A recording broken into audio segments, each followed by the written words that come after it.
तो वीवर कुछ फॉल्ट ऐसे हैं जिनके लिए आपका प्रोफेशनल होना जरूरी नहीं है। उनको सॉल्व करने के लिए आपके पास औजार होना जरूरी नहीं है, आपके पास काविया होना जरूरी नहीं है, आपका टेक्निकल पर्सन होना जरूरी नहीं है।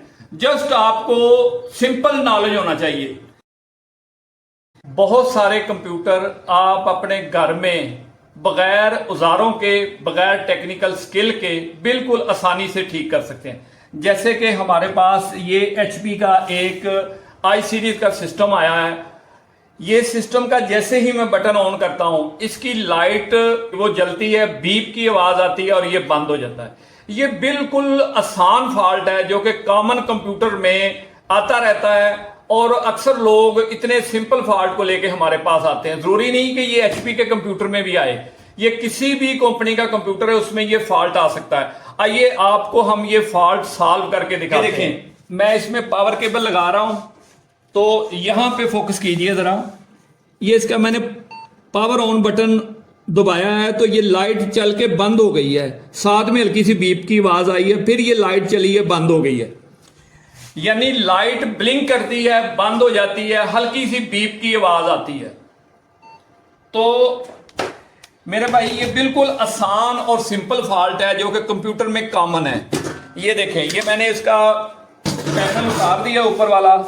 तो मोस्टली ये जो इसमें रैम्स लगी होती हैं,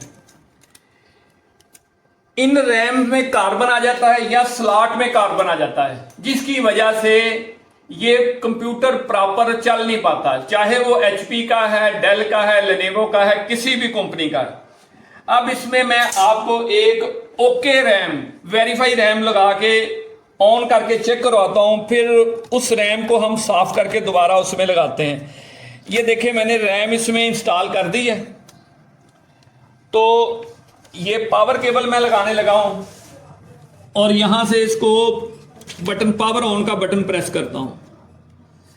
ये देखें, लाइट अब जल गई और स्टिल जल रही है। तो यहां इंशाल्लाह ताला अभी इसका डिस्प्ले भी आ जाएगा। ये देखें, डिस्प्ले भी आ चुका है। F1 का एरर आ रहा है। क्यों F1 का एरर आ रहा है? कि system memory size is different from the last startup. मतलब इसमें ये 2 रैमें लगी हुई थी तो इनकी कैपेसिटी 8 GB थी। अब मैंने एक चेकिंग के लिए 4 GB रैम लगाई है, तो इसने सेंस किया है कि रैम का साइज डिक्रीज हो गया, जिसकी वजह से F1 आ गया है। तो अगर मैं F1 दबा दूंगा तो इसकी विंडो भी इंशाल्लाह चल जाएगी। ये मैंने F1 यहां कीबोर्ड से F1 प्रेस कर दिया। ये देखिए, विंडो लोड होना शुरू हो गई है। तो ये बिल्कुल आसान और सिंपल फॉल्ट है। इसको हल करने के लिए आपका कंप्यूटर टेक्नीशियन होना, आपका स्किल्ड पर्सन होना बिल्कुल जरूरी नहीं है। आप घर में बिल्कुल आसानी से इसको ठीक कर सकते हैं। देखिए, ये विंडो लोड हो गई है। इसको मैं शट डाउन करता हूं, इस कंप्यूटर को।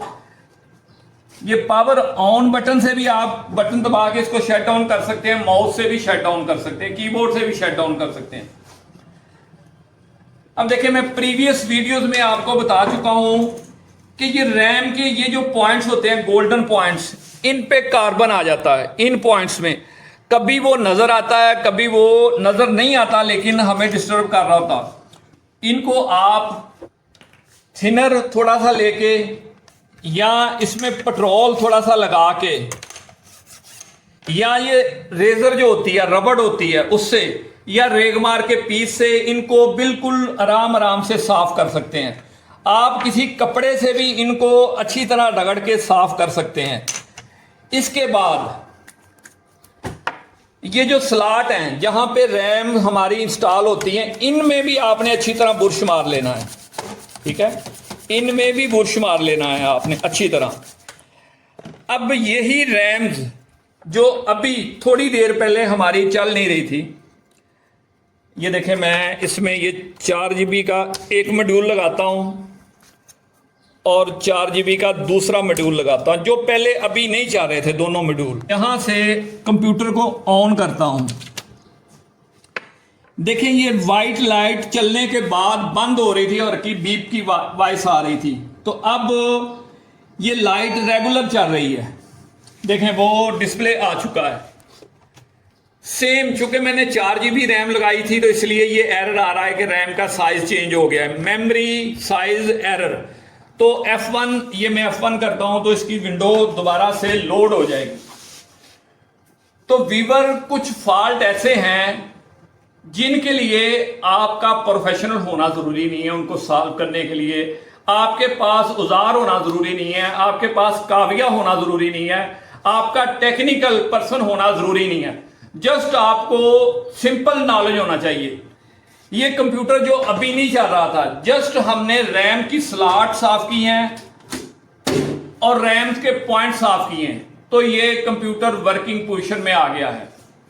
अगर आपके पास इस तरह का एरर आ रहा है और रैम की वजह से वो फॉल्ट सॉल्व नहीं हुआ, तो फिर ये भी हो सकता है कि रैम की स्लॉट को जो ट्रैक्स आ रहे हैं, जो प्रिंट्स वहां आ रहे हैं, वहां से कोई प्रिंट मिस हो सकता है, या रास्ते में कोई रजिस्टर वो भी खराब हो चुकी है।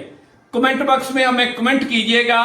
अगर आपके पास ऐसा कोई प्रॉब्लम है वो सॉल्व नहीं हुआ, तो इंशाल्लाह ताला हम आपको गाइड करने की कोशिश करेंगे।